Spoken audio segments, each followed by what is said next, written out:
শুভ সকাল প্রিয় শিক্ষার্থী বন্ধুরা, সবাই কেমন আছো? তোমরা নতুন রুটিন পেয়েছো। নতুন রুটিন অনুযায়ী এই সপ্তাহটাও আমাকে ক্লাস নিতে হবে, যেহেতু এই সপ্তাহে স্যারের ক্লাস দেয়নি। তো জৈব যৌগের যে পোর্শনটুকু স্যারের ছিল সেইটুকু আমি শেষ করে দিচ্ছি। আমাদের অলরেডি দ্বিতীয় পত্রের প্রথম, দ্বিতীয়, তৃতীয়, চতুর্থ এই 4টা চ্যাপ্টার মোটামুটি শেষ। দ্বিতীয় অধ্যায়ের একটু বাকি আছে, সেই পোর্শনটুকু আমি শেষ করে দিব, যে পোর্শনটুকু বাকি আছে। আর এরপর যে ক্লাস আছে সেই ক্লাসে আমি পঞ্চম অধ্যায়টাও শেষ করব। সো তোমাদের সবার সাফল্য কামনা করছি, যাতে জৈব যৌগর সম্পূর্ণ অংশ তোমরা শেষ করতে পারো। আর আমি আজকেই চেষ্টা করব সম্পূর্ণ জৈব যৌগটা শেষ করে দিতে। ওকে, আমরা শুরু করতেছি ক্লাসটি। ইলেকট্রোফিলিক সংযোজন বিক্রিয়া। আমরা ইলেকট্রোফিলিক সংযোজন বিক্রিয়া এবং প্রতিস্থাপন বিক্রিয়া এই সম্পর্কে মনে হয় আইডিয়া পেয়েছি। আমরা আজকে ইলেকট্রোফিলিক প্রতিস্থাপন বিক্রিয়া নিয়ে আলোচনা করব। আমরা একটি ইলেকট্রন আকর্ষী বিকারক কাকে বলে তার সেটা একটু বলি। যে বিকারকের ইলেকট্রনের প্রতি আসক্তি বা আকর্ষণ থাকে তাদেরকে ইলেকট্রন আকর্ষী বিকারক বা ইলেকট্রোফাইল বলা হয়। এগুলোর মধ্যে সাধারণত কি থাকবে সাইন? পজিটিভ সাইন অথবা প্রশম প্রকৃতির হবে। সংজ্ঞাটা আমি একটু শিখি। যে বিকারকের ইলেকট্রনের প্রতি আসক্তি বা আকর্ষণ থাকে তাদেরকে ইলেকট্রন আকর্ষী বিকারক বা ইলেকট্রোফাইল বলা হয়। উদাহরণ হিসেবে দেওয়া হয়েছে নাইট্রোমূলক, H+ মূলক, সালফোনিক অ্যাসিড মূলক, Cl+ মূলক, CH3+, তারপর অ্যাসাইলেশন মূলক বা অ্যাসাইল মূলক। এগুলো হলো পজিটিভ প্রকৃতির আমরা ইলেকট্রোফাইল। আমরা কেন্দ্রাকর্ষী বিকারকের সংজ্ঞাটা একটু শিখে নিই। যে বিকারকের ধনাত্মক কেন্দ্র বা নিউক্লিয়াসের প্রতি ধনাত্মক কেন্দ্র বা নিউক্লিয়াসের প্রতি আকর্ষিত হয় তাদেরকে কেন্দ্রাকর্ষী বা নিউক্লিওফিলিক বিকারক বলা হয়, বা নিউক্লিওফাইলও বলা হয়। এদের সাধারণত নেগেটিভ চার্জ থাকবে, যেমন NO2- আর MgX, X- OR-, অ্যামোনিয়া, পানি, এগুলো প্রত্যেকটাকেই কেন্দ্রাকর্ষী বিকারক। এই কয়েকটা সংজ্ঞা আমাদের লাগবে। আমরা এখন সরাসরি ইলেকট্রন আকর্ষী প্রতিস্থাপন বিক্রিয়া চলে যাচ্ছে। আমরা প্রতিস্থাপন বিক্রিয়া বলতে মনে করো যে সাধারণ একটি উদাহরণ দেই। RX + KCN, এই এক্সটা যদি CN দ্বারা প্রতিস্থাপিত হয়ে KX + RCN তৈরি করে তাহলে সেটাকে আমি বলবো প্রতিস্থাপন বিক্রিয়া। একজনকে সরিয়ে আর একজন বসে পড়েছে। কারণ ইলেকট্রন আকর্ষী প্রতিস্থাপন বিক্রিয়া পজিটিভ আয়ন থাকে সাধারণত বিকারকগুলোর। এই উদাহরণগুলো একটু আগে দেখেছি, সেগুলোই আমাদের এগুলোর কয়েকটা উদাহরণ আমরা দেখব বিক্রিয়ার, সেই উদাহরণগুলো লিখে দিচ্ছি। প্রথম হলো নাইট্রেশন বিক্রিয়া। সাময়িক বিক্রিয়া কি? Nitric acid plus benzene. Nitric অ্যাসিডের আর প্রভাবক হিসেবে সালফিউরিক অ্যাসিড থাকবে, একটু তাপ দিতে হয়। তাহলে নাইট্রিক অ্যাসিডটা সাধারণত আমরা এইভাবে ভাঙতে পারি, OH NO2। তাহলে এই OH মূলকটা এখান থেকে একটা হাইড্রোজেন নিয়ে পানি তৈরি করবে, আর এই NO2 মূলকটা সুন্দর করে এসে এই জায়গাটুকের মধ্যে বসে পড়বে। তাহলে উৎপন্ন হবে নাইট্রোবেনজিন প্লাস পানি। নাইট্রোবেনজিন আমি লিখে দিই, নাইট্রোবেনজিন প্লাস পানি। এখন এটা কৌশলটা কি? কৌশলটা আমাদের একটু মনে রাখতে হবে। কৌশলটা খুব গুরুত্বপূর্ণ, পরীক্ষায় আসে। দেখো এখানে কি ঘটে কি আমি একটু দেখব। সেটা হলো আমার এখানে নাইট্রিক অ্যাসিড আর সালফিউরিক অ্যাসিড আছে। নাইট্রিক অ্যাসিড থেকে OH আর সালফিউরিক থেকে H, তারা পরস্পর যুক্ত হয়ে কি তৈরি করে? পানি তৈরি করে। আমি একটু ঠিক করে দিব কি হয়, পানি তৈরি করে। আর এখান থেকে NO2+ আয়ন বের হয়। তোমরা জানো OH সাধারণত নেগেটিভ আকারে থাকে, এই OHটা নেগেটিভ। তাহলে ওর যদি নেগেটিভ হয় NO2টা কি হবে? পজিটিভ। তাহলে NO2+ হবে, পানি উৎপন্ন হবে আর হাইড্রোজেন সালফেট উৎপন্ন হবে। আসলে বিষয়টা কি, সাধারণত বইয়ে কি করছে, বেশিরভাগ বইয়ে এখানে 2 অণু সালফিউরিক অ্যাসিড বিক্রিয়া করানো হয়েছে। তাহলে 2 অণু সালফিউরিক অ্যাসিড 2টা H+ দিবে, সেই 2টা H+ একটা এটার সাথে যুক্ত হয়ে পানি তৈরি করবে, আরেকটা H+ এই পানিটার সাথে যুক্ত হয়ে হাইড্রোনিয়াম আয়ন তৈরি করবে আর উৎপন্ন করবে হাইড্রোজেন সালফেট আয়ন। তাহলে H2HSO4, এটা একটু মুখস্থ টাইপের, মনে রাখতে হবে কি হবে, H3O+ plus HSO4- plus NO2। আমি লিখে দিয়েছি এখানে কিভাবে ভাঙে, NO2OH 2H HSO4। তাহলে 2H এটার সাথে যুক্ত হয়ে হাইড্রোনিয়াম আয়ন NO2 সাথে আর HSO4- 2 অণু তৈরি হবে। ওকে, এরপর সিগমা জটিল অবস্থা, একটা অস্থায়ী অবস্থার সৃষ্টি হবে। বেনজিন প্লাস নাইট্রোমূলক, এই বেনজিনের পাই বন্ধন ইলেকট্রনগুলো এইটার কর্তৃক আকর্ষিত হবে, উৎপন্ন হবে কি নাইট্রোবেনজিন উৎপন্ন হবে এবং সেখানে একটা অস্থায়ী অবস্থা সৃষ্টি হবে। যেহেতু ওই পাই বন্ধন ইলেকট্রনগুলো এটাকে দিয়ে দিচ্ছে, তাহলে একটা অস্থায়ী অবস্থা সৃষ্টি হবে। কারণ এই অস্থায়ী অবস্থাটা যে সৃষ্টি হবে, এখানে আমি হাইড্রোজেনটা একটু টান দিয়ে বুঝেছি, কারণ এই কার্বনের একটি হাইড্রোজেন তো থাকে, প্রত্যেকটা কার্বনে একটা করে হাইড্রোজেন থাকে। এরপর প্রোটন অপসারণ কৌশল। প্রোটন অপসারণ কৌশল একটু দেখে নিই। প্রোটন অপসারণ কৌশলে এই হাইড্রোজেনটা একটি ইলেকট্রন এই অস্থায়ী অবস্থা বা অস্থিতিশীল অবস্থাকে দিয়ে সে H+ আকারে মুক্ত হবে। ওকে, এই পর্যন্ত মনে সমস্যা নেই। যেহেতু এই কার্বনের 5টা হাত হয়ে যাচ্ছে, এটা যখন মুক্ত হয়ে যাবে এইটা একদম এক্স্যাক্ট নাইট্রোবেনজিনের মতো হয়ে যাবে, কারণ ওকে ইলেকট্রনটা দিয়ে বের হচ্ছে, ওর পজিটিভ আয়ন বা অস্থায়ী অবস্থাটা আর থাকবে না। তারপর এই অবস্থাটা বা এই H+টা প্রথম যে আমাদের যৌগটা তৈরি হয়েছিল, প্রথম যৌগটা ছিল HSO4- আর হাইড্রোনিয়াম, তারা পরস্পর একসাথে যুক্ত হয়ে এখান থেকে H+, এখান থেকে আরেকটা H+ যুক্ত হয়ে সালফিউরিক অ্যাসিড আর পানি তৈরি করবে। তোমরা জানো যে সালফিউরিক অ্যাসিড এখানে প্রভাবক বিক্রিয়া শেষে অপরিবর্তিত থাকে, সে অপরিবর্তিত সালফিউরিক অ্যাসিড রয়ে যাবে। সো এটা হলো আমাদের আজকের বিক্রিয়া, শুরু করলাম। মনে হয় এখানে বুঝতে কোনো প্রবলেম নাই। আমরা ঠিক এই টাইপের আরও কিছু বিক্রিয়া শিখবো, সেই বিক্রিয়াগুলো একটু দেখি। এখানে বলা আছে সালফোনেশন। সালফোনেশন মানে সালফিউরিক অ্যাসিডের সাথে বিক্রিয়া হবে, এখান থেকে সালফোনিক অ্যাসিড মূলকটা সংযোগ হবে বেনজিনের সাথে। একটু দেখি কি হয়। বেনজিন প্লাস সালফিউরিক অ্যাসিড, এখানেও প্রভাবক হিসেবে সালফিউরিক অ্যাসিড থাকবে। আসলে প্রভাবক সালফিউরিক অ্যাসিড এটা দেখতে মানে শুনতে কেমন মনে হয়, আসলে দুইটা জিনিসই থাকে। এখন একটা সালফিউরিক অ্যাসিড ওই যে বলেন না অটো প্রভাবক, একটা কথা তোমরা শুনছো যে একটা জিনিসের উপস্থিতির কারণে ওই বিক্রিয়া অনেক ত্বরান্বিত হয়, ওই ঘটনাটা এখানে ঘটে। এই সালফিউরিক অ্যাসিডকে আমি SO3H এই আকারে লিখতে পারি, SO3H আকারে লিখতে পারি। তাহলে কি হবে, SO3H আকারে যদি আমরা লিখি আর একটা OH বাকি থাকবে, সেই OHটা এটার সাথে যুক্ত হয়ে পানি তৈরি করবে। দেখো SO3H এই অংশটা এর সাথে যুক্ত হচ্ছে, তার মানে বেনজিন সালফোনিক অ্যাসিড আর পানি। আমরা এটা কৌশলে যাব, কৌশলটা খুবই গুরুত্বপূর্ণ। কৌশলটা কিভাবে ঘটে, প্রথমে ইলেকট্রোফিলিক বিকারক প্রস্তুতি, এটা খুবই গুরুত্বপূর্ণ, সো এটা আমাদের মনে রাখতে হবে। ইলেকট্রোফিলিক বিকারক প্রস্তুতি আগেরটা আমরা দেখেছিলাম, NO2+ আয়নটা সেখানে লেখা ছিল ইলেকট্রোফিলিক বিকারক। এখান থেকে সালফার ট্রাইঅক্সাইড আর বাকি যে অংশটা আছে সেই অংশটা এখান থেকে একটা H+ নিয়ে হাইড্রোনিয়াম আয়ন তৈরি করে। ওকে, আমি একটু বুঝিয়ে দিচ্ছি। এখানে কি আছে, সালফার ট্রাইঅক্সাইড আর বাকি যে H2O, আর এটার থেকে একটা H+ নিয়ে কি তৈরি করবে, হাইড্রোনিয়াম আয়ন তৈরি করবে। সো আমাদের এই জায়গাটুকু বুঝতে মনে কোনো প্রবলেম নেই। সালফার ট্রাইঅক্সাইড আর পানি, কারণ এখানে একটা অক্সিজেন বাকি থাকে, দুইটা হাইড্রোজেন বাকি থাকে, আর কি হবে, পানি। সো SO3, তারপর H3O+ আর HSO4- এই অংশগুলো পরস্পর যুক্ত হবে। ওকে, আমাদের মনে হয় এতটুকু বুঝতে এই প্রথম লাইনটাই হলো গুরুত্বপূর্ণ। সালফার ট্রাইঅক্সাইড, এখানে থাকবে কোনো পানি, এখান থেকে একটা H+ যুক্ত হাইড্রোনিয়াম আয়ন, সালফার ট্রাইঅক্সাইড আর হাইড্রোজেন সালফার। এখানে একটা জিনিস মনে রাখতে হবে যে আগের বিক্রিয়া আমরা NO2+ পেয়েছিলাম, আর এখানে সালফার ট্রাইঅক্সাইড। যে এখানে যে ইলেকট্রোফিলিক বিকারক আমরা বলেছিলাম, কিছু ইলেকট্রোফিলিক বিকারক থাকবে যাদের কোনো আয়ন থাকে না, প্রশম প্রকৃতির। এই সালফার ট্রাইঅক্সাইড একটা প্রশম প্রকৃতির বিকারক। ওকে, প্রশম প্রকৃতির বিকারক।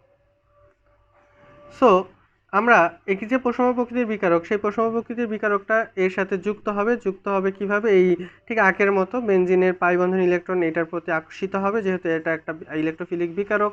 ইলেকট্রনের প্রতি আকর্ষিত হয়। সো এই আকর্ষণটা এখানে এসে যুক্ত হবে, যেহেতু ইলেকট্রন এটার প্রতি আসবে, এটার কোনো আয়ন নাই, ইলেকট্রন যদি এখানে চলে যায় এর উপরে একটা মাইনাস হবে। আর এখানে যেহেতু প্রত্যেকটা কার্বন একটা করে হাইড্রোজেন আছে, হাইড্রোজেনটা আমি বের করে দেখালাম। আর এখান থেকে ইলেকট্রন যদি এখানে চলে যায় একটা অস্থায়ী অবস্থা সৃষ্টি হবে, যার নাম হলো সিগমা জটিল অবস্থা। ওকে, এরপর তৃতীয় ধাপে প্রোটন অপসারণ। এই হাইড্রোজেনটা এদিকে চলে আসবে, চলে এসে কি করবে, হাইড্রোজেনটা ইলেকট্রন দান করে চলে আসবে আর H+ আকারে মুক্ত হবে। আর আমার প্রথম ধাপে যে হাইড্রোজেন সালফেট আয়ন আছে তার সাথে যুক্ত হয়ে সালফিউরিক অ্যাসিড তৈরি করবে, এর উপরে এখনও কিন্তু চার্জ রয়ে গেছে, SO3-। সো H3O+, এই প্রথম ধাপে H3O+ যে ছিল সেখান থেকে একটা হাইড্রোজেন এর সাথে যুক্ত হয়ে বেনজিন সালফোনিক অ্যাসিড আর পানি তৈরি করবে। সো আমাদের এই পর্যন্ত শেষ। এটা হলো আমাদের দ্বিতীয় বিক্রিয়া, আজকে তৃতীয় বিক্রিয়াটা দেখবো। এটা সালফোনেশন শেষ, বেনজিনের এরকম অবস্থা হয় সেটা আমরা বুঝলাম। হ্যালোজিনেশনে হলো ক্লোরিন, আমরা ক্লোরিনের সাথে বেনজিনের বিক্রিয়া দিব। ক্লোরিন এখান থেকে একটা হাইড্রোজেন নিয়ে HCl তৈরি করবে, আর একটা ক্লোরিন এখানে বসে পড়বে। এখানে প্রভাবক হিসেবে থাকবে কি, ফেরিক ক্লোরাইড। আমরা কৌশলটা একটু দেখি। ইলেকট্রোফিলিক বিকারক প্রস্তুতি। ইলেকট্রোফিলিক বিকারকটা কিভাবে প্রস্তুত হয়? ক্লোরিন প্লাস FeCl3, তাহলে এই ক্লোরিন, একটা ক্লোরিন এর সাথে যুক্ত FeCl4 মাইনাস তৈরি করবে, আর একটা ক্লোরিন Cl প্লাস আকারে রয়ে যাবে। বিষয়টা হলো এই যে দুইটা ক্লোরিন কি হয়, পজিটিভ নেগেটিভ আকারে ভেঙে যায়। এটা হলো বিষম বিভাজন আকারে ভেঙে যায়, তাই পজিটিভ অংশটা আলাদা থাকে আর নেগেটিভটা এর সাথে যুক্ত হয়ে FeCl4 তৈরি করে, Cl4 মাইনাস তৈরি করে।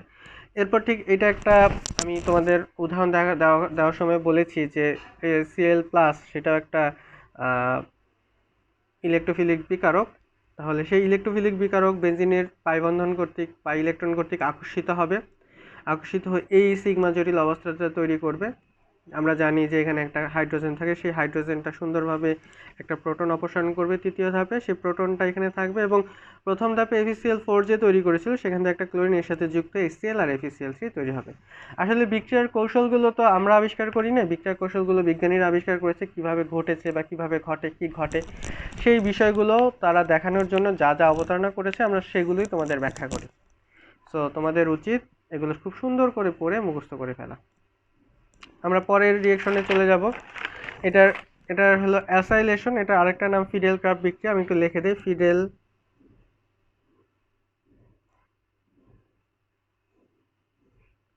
ক্রাফট বিক্রিয়া। এটা বলে ফিডেল ক্রাফট অ্যালকাইলেশন। প্রথম কি হবে, RCl প্লাস বেনজিন LCl3 তৈরি হবে। LCl3 তৈরি হবে। এই আর এই বেনজিনের সাথে যুক্ত হয়ে উৎপন্ন করবে বেনজিন, উপরে আর মানে অ্যালকাইল মূলক প্লাস HCl। আমরা এই আর হিসেবে যদি একটি মিথাইল মূলক চিন্তা করি, তাহলে এখানে যদি মিথাইল থাকে তাহলে সেই মিথাইলটাকে আমরা বলবো টলুইন। আমরা আবার একটু দেখি, RCl, এই আরটা এখানে এসে যুক্ত হচ্ছে, এখান থেকে একটা হাইড্রোজেন নিয়ে এখানে HCl তৈরি করতেছে। এই বিক্রিয়াটার নাম হলো ফিডেল ক্রাফট বিক্রিয়া। সো এই অংশটা আমরা আর হিসাবে মিথাইল মূলক যুক্ত করতেছি, তাহলে মিথাইল ক্লোরাইড প্লাস LCl3, এই ক্লোরিন এর সাথে যুক্ত হয়ে LCl4 তৈরি করতেছে আর অ্যালকাইল মূলক মানে মিথাইল মূলক তৈরি করতেছে। দ্বিতীয় ধাপে এই বেনজিন এর সাথে যুক্ত হবে, বেনজিনের পাই বন্ধনের ইলেকট্রনগুলো এর সাথে যুক্ত হবে, যুক্ত হয়ে এই অংশটা তৈরি করবে। দেখো এই পজিটিভ আয়ন এখান থেকে যখন ইলেকট্রন নেয় এর উপরে কোনো আয়ন কিন্তু থাকে না, এই অবস্থাটাকে সিগমা জটিল অবস্থা বলে, খুব সুন্দর করে মনে রাখতে হবে। তারপর তৃতীয় ধাপে কি হয়, প্রোটন অপসারণ। আমি কিন্তু প্রতিটা ধাপের নাম এখানে বলি নাই, সো প্রতিটা ধাপে এটা হলো ইলেকট্রোফিলিক বিকারক প্রস্তুতি, এটা হলো সিগমা জটিল অবস্থা সৃষ্টি, প্রোটন অপসারণ। মানে কী হবে, H প্লাসটা এর সাথে যুক্ত হবে, এই হাইড্রোজেনটা প্রোটনটা এখানে দান করবে, ইলেকট্রনটা দান করে H প্লাস আকারে মুক্ত হবে। তো দান যখন করবে তখন একদম সুন্দর একটা যৌগ তৈরি হয়ে যাবে, CH3 প্লাস H প্লাস তৈরি হবে। তৈরি হয়ে H প্লাস LCl4 এর সাথে যুক্ত হয়ে আমাদের বাকি যে যৌগটা HCl প্লাস LCl3 উৎপন্ন করবে। মনে হয় বুঝতে পেরেছি, আমাদের কোনো প্রবলেম থাকার কথা না। আমি খুব সুন্দর করে বলেছি কীভাবে বেনজিন CH3, এখান থেকে ইলেকট্রন এর সাথে যুক্ত CH3 তৈরি হবে, বেনজিন চক্র। তারপর CH3 এটা ধীর গতিতে এই অংশটা তৈরি হয়ে H প্লাসটা তৈরি করবে। ওকে, তারপর এই H প্লাসটা LCl4, আমাদের যেহেতু প্রথম ধাপে LCl4 তৈরি হয়েছিল, সেটার সাথে যুক্ত হয়ে HCl প্লাস LCl3 তৈরি করবে। ইলেকট্রোফিলিক বিক্রিয়ার প্রতিস্থাপন বিক্রিয়া লাস্ট বিক্রিয়া, এটা হলো ফিডেল ক্রাফট অ্যাসাইলেশন বলা হয়। এখানে তোমরা এটা হলো অ্যাসাইল মূলক COCl, এটাকে বলা হয় ইথানল ক্লোরাইড। যখন তোমাদের নামকরণ শেখানো হয়েছিল তার মধ্যে এটা ছিল অ্যাসাইল মূলক কোনটা।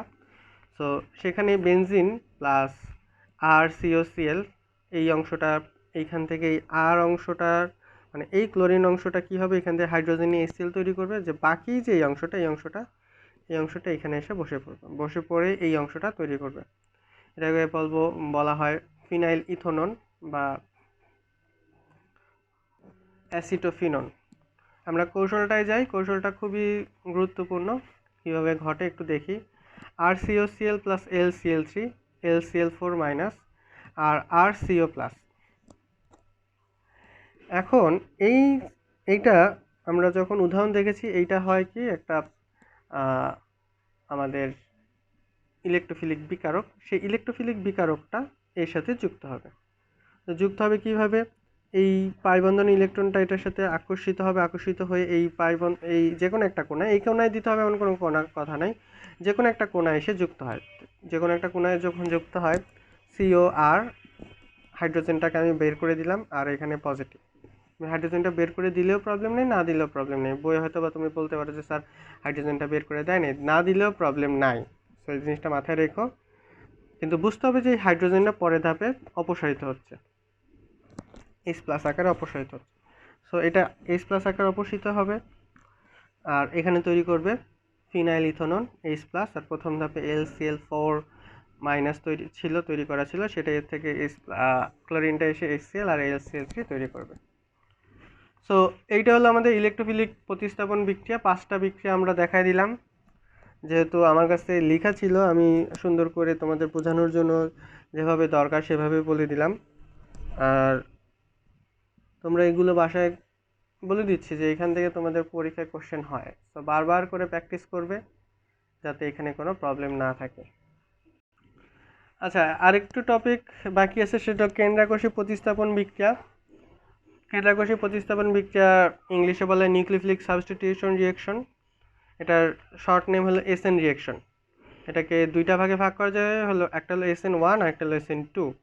প্রতিস্থাপন বিক্রিয়া হলো যখন কোনো একটি মূলককে সরিয়ে অন্য একটি মূলক জায়গা দখল করবে, আর কেন্দ্রাকর্ষী প্রতিস্থাপন মানে হলো যেখানে পজিটিভ আয়ন থাকবে সেখান থেকে কোনো একটা মূলককে সরিয়ে জায়গা দখল করবে।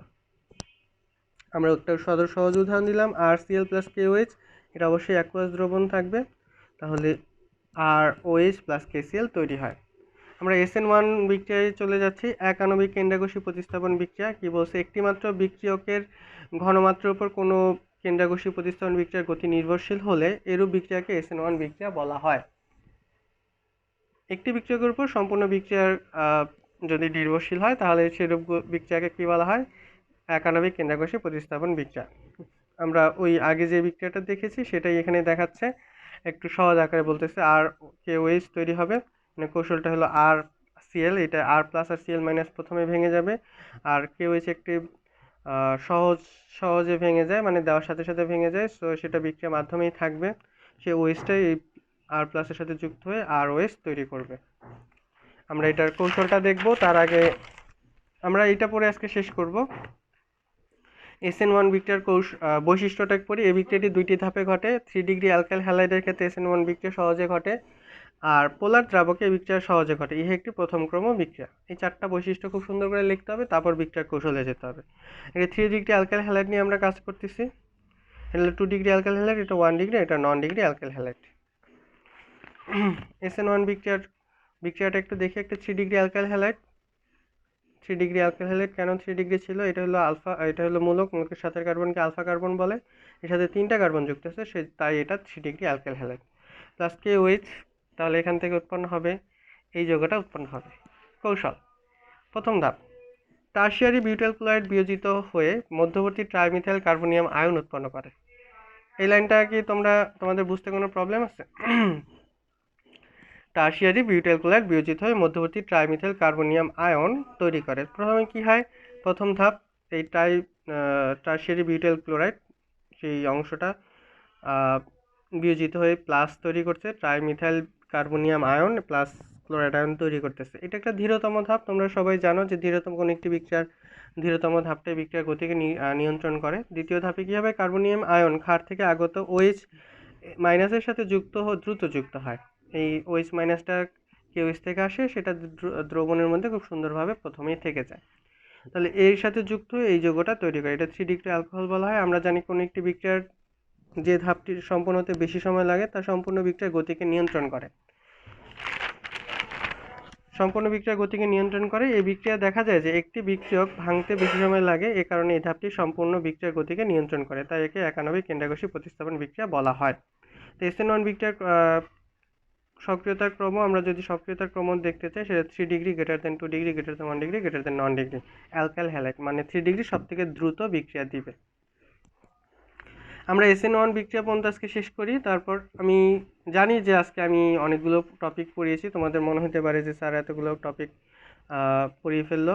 হ্যাঁ, কারণ তোমাদের এখন শেষ অবস্থা, এই অবস্থায় একটু দ্রুতই যেতে হবে, তাই আমি চেষ্টা করেছি সবগুলো টপিক, অনেকগুলো টপিক টাচ করার। আরেকটা টপিক বাকি আছে, সেই টপিকটা আমরা নেক্সট ক্লাসে পড়বো, আর পঞ্চম অধ্যায়টা নেক্সট ক্লাসে পড়বো। হয়তো বা আমি নেক্সট ক্লাসে কোনো রিভিউ ক্লাসও নিতে পারি, রিভিশন ক্লাসও নিতে পারি।